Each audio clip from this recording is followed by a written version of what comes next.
Hello and welcome to the Face of Pro-Life. Today I'm welcoming back Deacon David Carter. On the last show we talked a little bit about the Black Genocide that was initiated by Margaret Sanger and her organization Planned Parenthood. And I really am so glad to have you back again to recap a little bit for our audience who doesn't get the hour-long live show.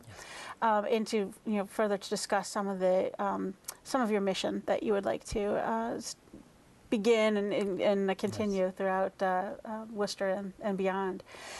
So tell us a little bit about yourself. You are a deacon. Deacon at Mount Olive Pentecostal Church in Worcester. Father, husband, father of 3. Husband of 1. Husband of 1. And staunch pro-life. And you've always been pro-life. Always been pro-life, yeah. And we discussed also in the past that it's really just a matter of either the child is human life or it isn't. And if it's human life, then we must protect it at all costs. Right, which is our basic human rights. It's what our Declaration of Independence stated, that we have rights by God. And God gave us those certain rights, one of which was life, liberty, pursuit of happiness. Life comes first because without life, all else is irrelevant. Right. So you have to value life. And we know from the beginning that our founding fathers, did that for a reason, like you said, and it is very important for the fabric of our community. And I guess over the last 40 years, we've really lost sight of that. And specifically in the Black community, there's been just a horrendous, disproportionate amount of babies that are being killed. Right, 33% of our population has been wiped out due to abortion. You have 15 million African-American babies since the institution of Roe versus Wade back in 1973, all aborted. You have 440,000 per year of the African-American community aborted. That's a huge number. It is. And we have the Black community that will, if a Black person is on death row and they'll claim their innocence, they've been sentenced by the jury, but they'll claim their innocence, and the Black community will come out in droves to try and protect that person from getting capital punishment. But yet, 15 million innocent babies got the death penalty. For no reason. For no reason. Except that they were... And where is the outcry? Yeah. Where is the outcry? Where is the outcry when we have all of those babies being aborted today? Where is the outcry? So you can never solve the social ills, the social injustice without first finding out what the #1 cause of that social justice is, and it's abortion.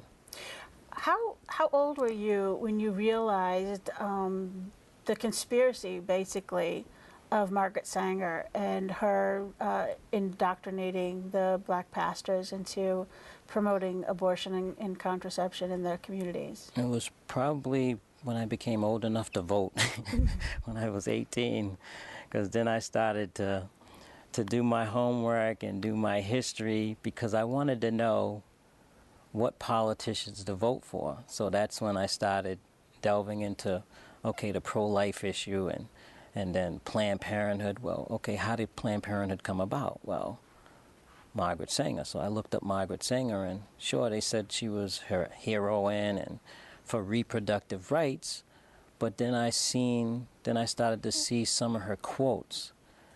The Black population are human weeds. We want the Black community involved in this because we don't want them to know that I'm trying to exterminate the Negro population. So she used eugenics, forced sterilization to have population control to rid the Black community, because she didn't want the Black community was considered unfit, inferior to her. In her mind, because she was a Nazi and eugenicist. Yeah. Exactly. So what she did was she put all of these Planned Parenthood clinics in the inner cities with the help of the Black community.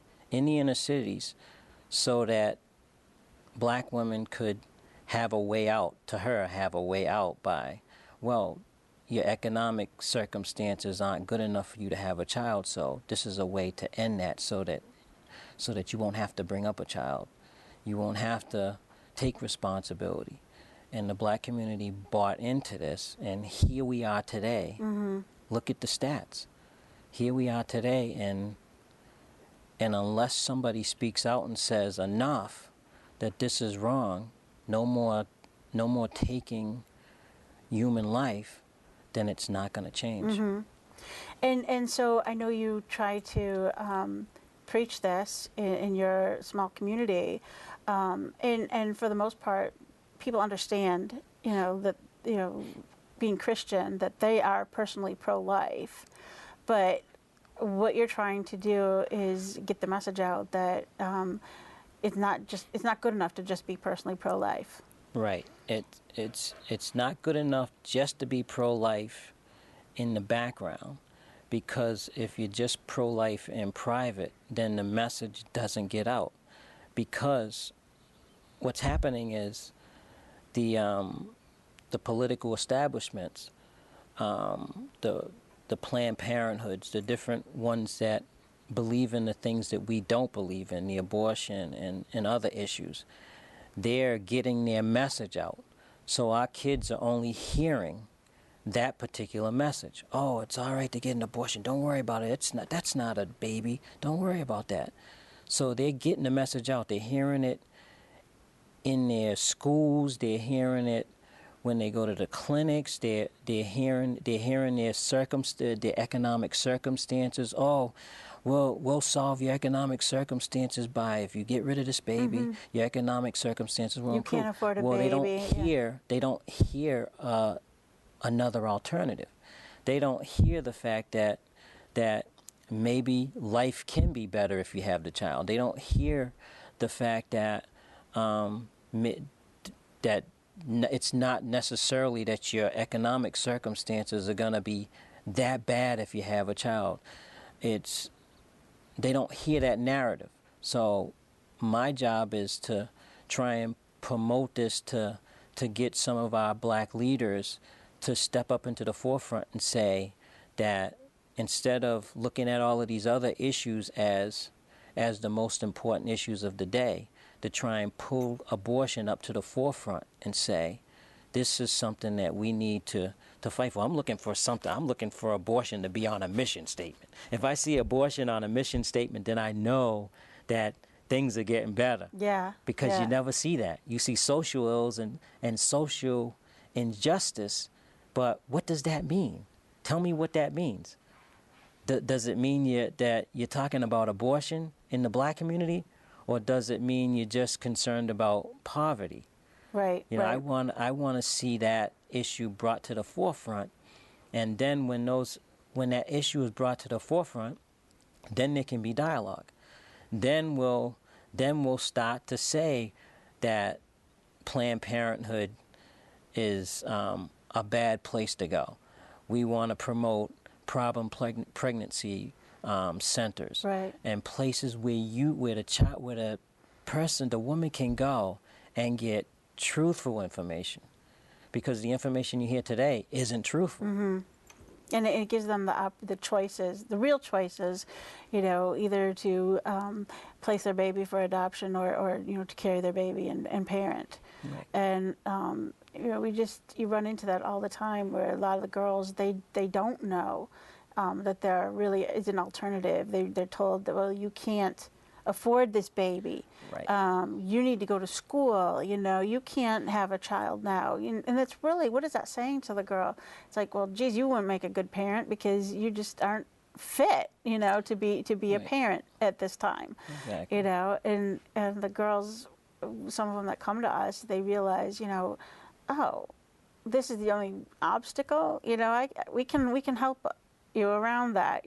We can help you get around that one little obstacle, and have the services there and available, so that when they do make that decision, that there's help. They feel like there's not enough help. But we also have to stress the importance that that unborn child have to be afforded the same rights Right. as a toddler.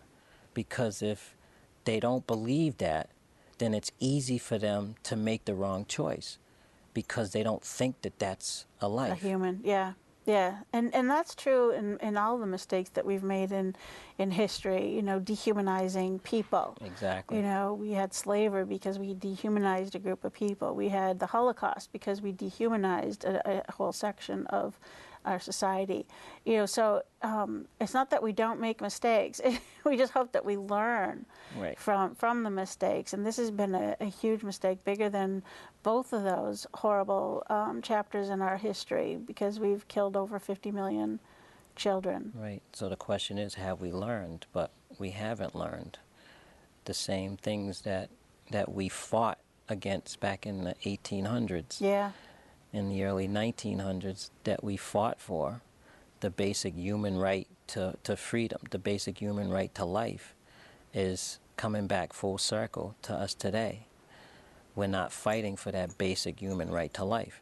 And not to say in the background our Christian leaders don't talk about it, but talking about it in the background and not ever bringing it forefront will never translate into change, because you have to bring that out into the forefront in order for it to translate into change. When you talk to our kids and you educate them the right way in the community, then what they'll see is, gee, I was never told there was an alternative. I was never told that I could have this child and still be able to go to school, that I could have this child and still live a good life. I was never told that. So once you tell them the truth and then they realize they've been lied to, then when that change occurs, then it translates into these women actually voting the right way. All of this stuff, all of these changes will eventually make a change to where Planned Parenthood will have to try something else to get them in. Live on their own, Exactly. their own means, not our $350 million a year. So what are you looking for? Are you just looking for more leaders in the Black community to help you get this message out? Yes. Yes, and yes. And I know we've put up your email address, and that would be a good way to reach you. And because you feel kind of lonely out there. Oh yeah, it's. I feel like especially in my area, that I feel like that I'm the only one that's pro-life and willing to speak about it. I feel like that all the leaders in the community are not willing to speak on it because they feel like that they're going to be shunned by the Democratic Party, which the Democratic Party is a big influence. But if not now, then when? When are you going to speak out on it? If it's your belief that life begins at conception, why would you support politicians that fund Planned Parenthood, which actually is the cause of the Black community being exterminated? Why would you support those causes? Yeah. I mean, are they waiting for the end of poverty, or the end of the war on poverty? That war started what? Well, I think the 60s? war on the child is.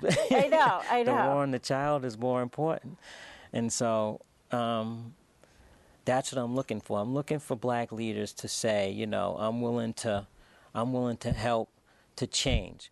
I'm willing to say enough to Planned Parenthood. I'm willing to say, well, if you're not gonna stand for pro-life, then I'm gonna vote you out of office. We're willing to do something to where we're gonna make a stand.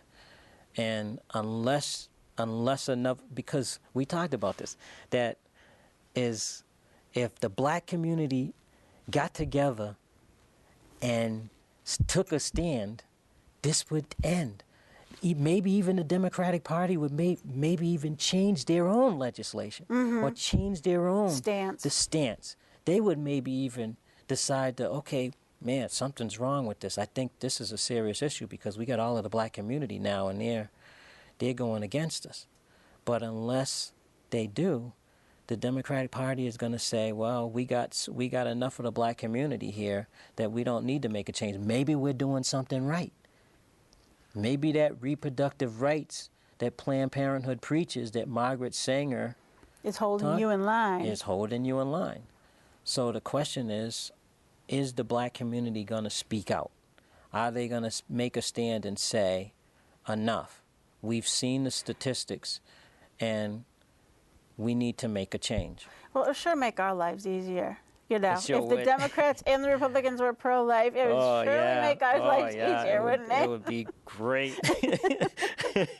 Then we could vote for anyone. Oh, yeah, you know, exactly. Really make choices. Exactly. But that issue has to be in the forefront. You can't use say the economy is the number one issue, or the war is the number one issue. Well, if you look at the statistics, what's more important?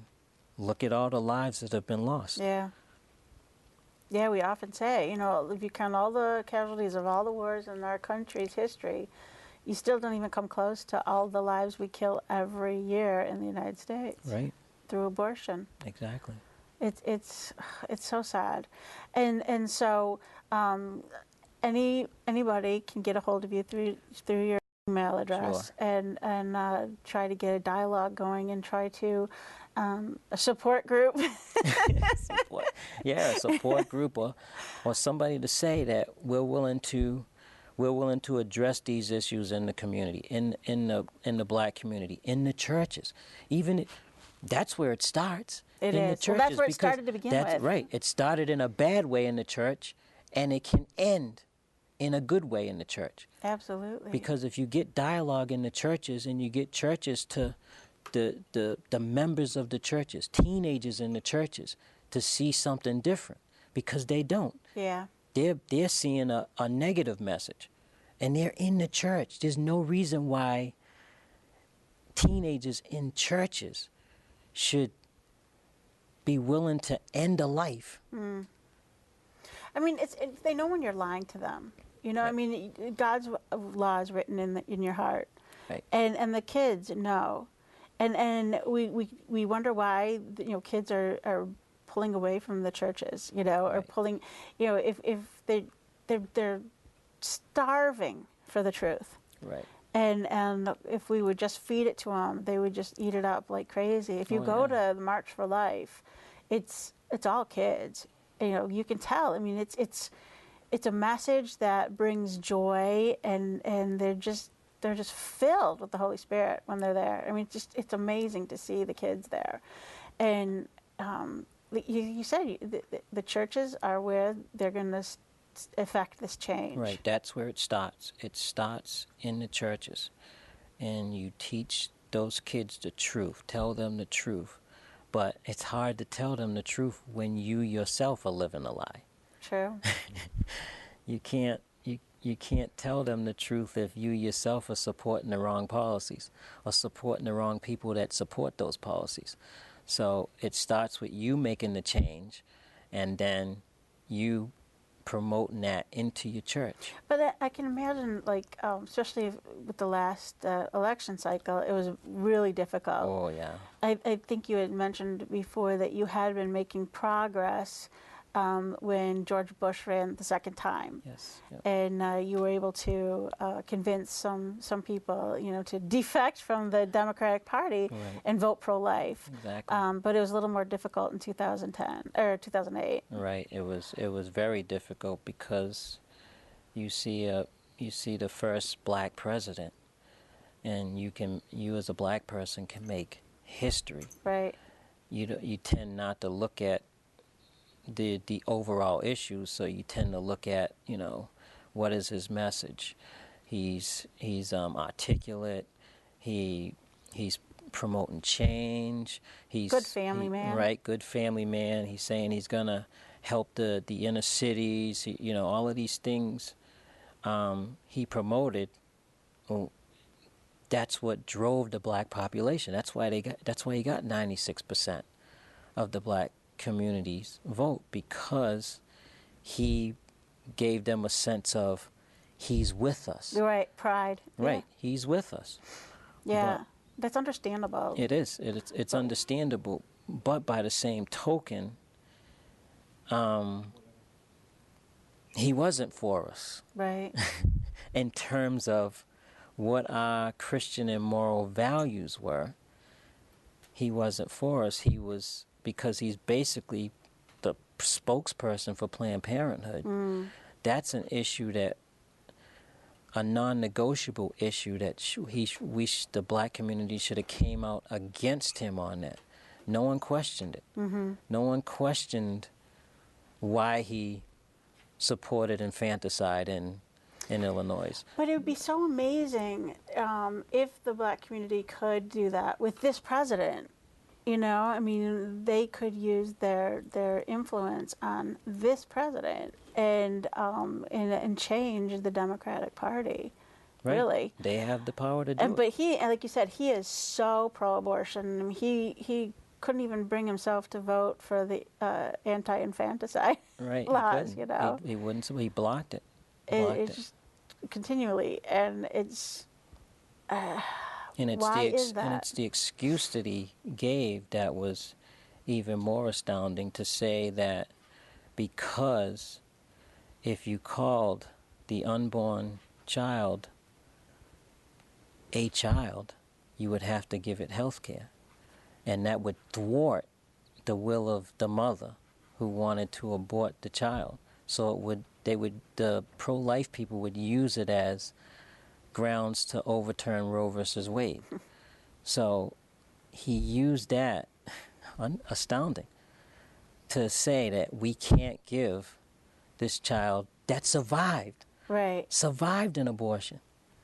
We can't give it health care because the mother's will was to abort it.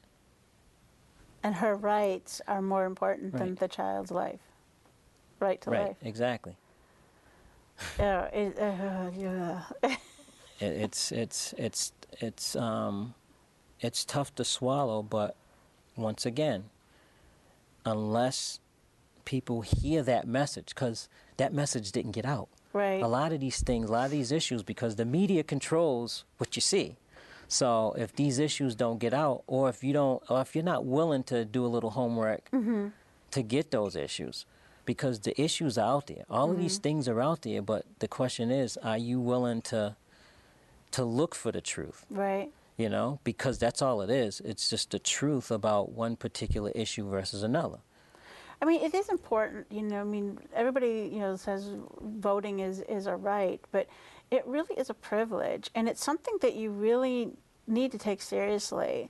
And so many people, you know, just go out and it's like, oh, I'll vote for this person because, you know, I like his name, or I vote for this person because it's a woman, or, you know, like just stupid, frivolous things that, you know, your votes matter.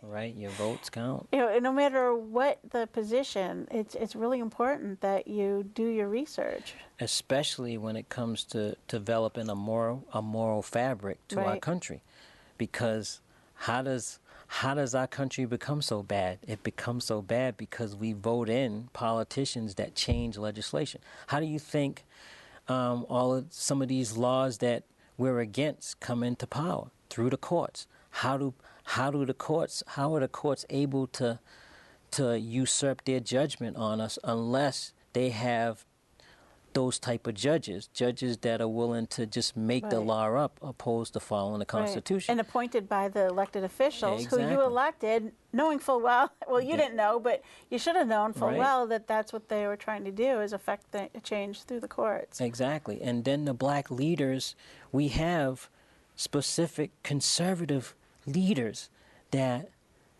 if you just listen to their message, that you would change. Like Alveda King, you have Star Parker, who the author of the book Uncle Sam's Plantation, specifically talks about how the government can control you to the point where you feel like you're on a plantation, and trying to get off of that plantation, you have to change. If you go against their principles, they'll take you off of that plantation. It's an entitlement mentality because she's lived it. She's had the abortions. They told her, don't worry about it. Go on welfare. We'll take care of you. You mean you're going to send me a check? Sure, we'll send you a check. We'll take care of you. But she was living in poverty, and then she met a minister who changed her life and told her, you don't have to be this way. Abortion is wrong. So it changed her life to the point where she weeded herself off the government, and she's a spokesperson now for conservative principles. Wow. Wow. And you say she's an entrepreneur, too. She's an entrepreneur, yeah. I mean, I think that's the American dream, you know, pulling yourself up by the bootstraps, going forward. And a hand up, not a hand out. Yeah, absolutely. And it goes on. J.C. Watts, he's another one that comes to mind. And Alan Keyes. I loved him. I even voted for him in 2000 primaries. Yeah, exactly. So yeah, but you just don't hear from them that often.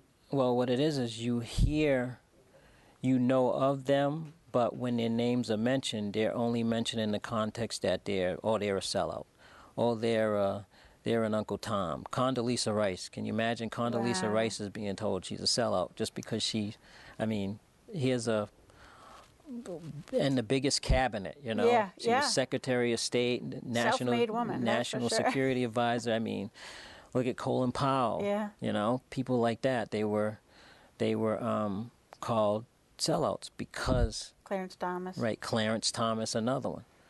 You know, so it's not that they're not out there. It's just that the black community is so aligned with the Democratic Party that they don't look at those individuals, probably including myself, as being successful or being what they call authentically black, probably. Like when Miguel Estrada was trying to become a judge, and President Bush appointed Miguel Estrada to the bench because he had Christian principles, pro-life. Right. He wasn't considered Hispanic enough. Right. So he couldn't get nominated. He couldn't get through the nomination process. That's really changing people saying that, okay, you really don't have a right to your own opinions, that you have to think this way. I mean, that's just nuts. I mean, that goes against everything that's American. Well, you have an opinion as long as you agree with theirs, then you're fine. But it's when you disagree, then you're somehow beneath them, you know, and that's what needs to change. Right. The truth should be, you would think that when people see the truth that they would automatically change, but that's just not the case. Yeah. So this is so interesting, and I hope you can come back again, because I just, you know, I want to see if our show helps you to affect some change in your community, and see if we can't, you know, just turn people on, get them thinking, get the dialogue started. I know they can go to American Life League, ALL.org. They can go to Human Life International, HLI.org, and focus on the family, get some more information about the Black Genocide. Or you can Google Black Genocide and get some more information. And don't just go to your particular liberal outlets, right? Because I mean, if you look at like CSNBC, all of these different channels and different media outlets, they're only going to tell you one message. So I always promote conservative talk stations, conservative Christian stations.